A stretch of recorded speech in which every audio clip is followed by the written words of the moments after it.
अस्सलाम वालेकुम।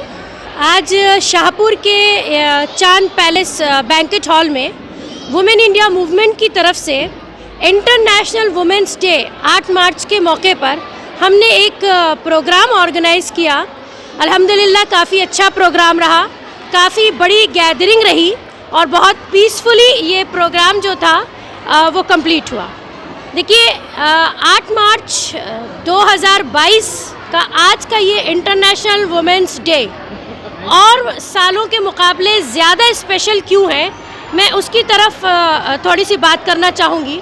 क्योंकि जैसा हम देख रहे हैं पिछले कुछ महीनों से और कुछ 2-2.5 सालों से औरतें जो है वो इस मुल्क में मुस्तकिल तशद्दुद का, वायलेंस का निशाना ज़्यादा बनाई जा रही हैं।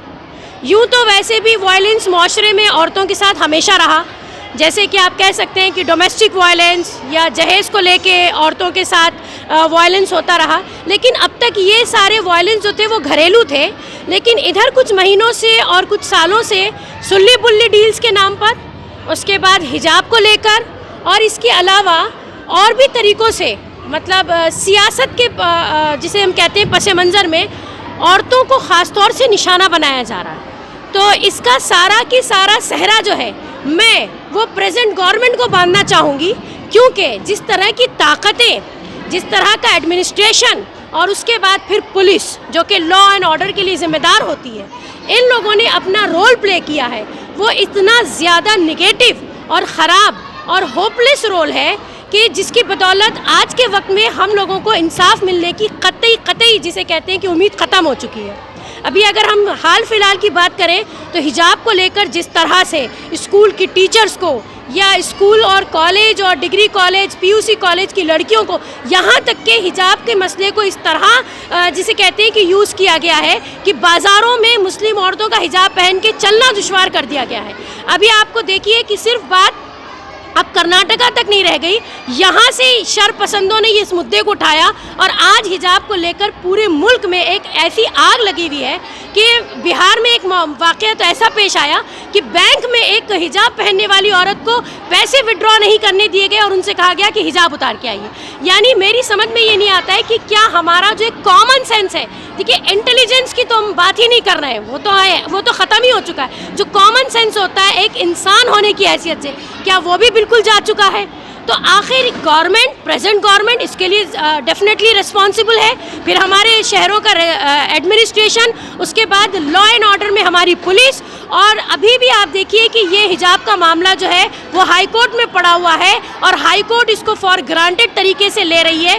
कोई सीरियस अभी तक हमारे सामने वर्डिक्ट पास नहीं हुआ है, अभी तक फैसला नहीं हुआ है और तलवार जो है वो मुस्लिम बच्चियों पे लटकी हुई है कि आया क्या होगा। कितनी बच्चियां इस वक्त जो है स्कूल जाने, कॉलेज जाने से कासिर हैं, वो एग्ज़ाम नहीं दे पा रही हैं। स्पेशली पीयूसी सेकेंड ईयर की लड़कियां जो है, हमारी मुस्लिम लड़कियां, वो जो है इस बात को लेके परेशान है। देखिए हिजाब जो है, मैं ये नहीं कहूँगी कि हर कॉलेज का एक यूनिफॉर्म होता है, उस यूनिफॉर्म को नहीं फॉलो करना चाहिए। डेफिनेटली मैं खुद एक टीचर हूँ, मेरी बच्चियाँ भी स्टूडेंट हैं, हम यूनिफॉर्म को हर हाल में फॉलो करते हैं और करना ही चाहिए।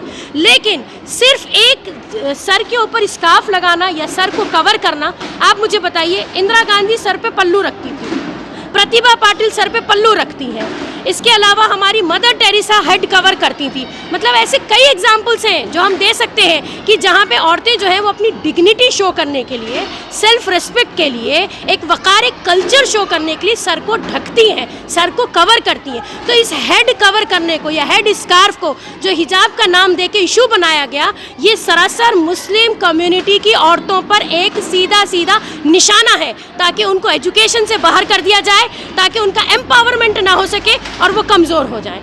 तो इस बार का जो हमारा यहाँ पे इंटरनेशनल वुमेंस डे सेलिब्रेट करने का ख़ास मकसद था वो यही था कि हमारे कुछ हुकूक़ हैं जो हमको कुदरत भी देती है, हमको कॉन्स्टिट्यूशन भी देता है, मुल्क भी देता है, उसके बावजूद वो हमसे छीने जा रहे हैं और औरतें अगर नाइंसाफ़ी का निशाना बन रही हैं। तो इस पे हमने बात करी कि हम इसका हल क्या ढूंढें, किस तरह से हम खुद को अवेयर करें। औरतों का मजबूत होना बहुत ज़रूरी है।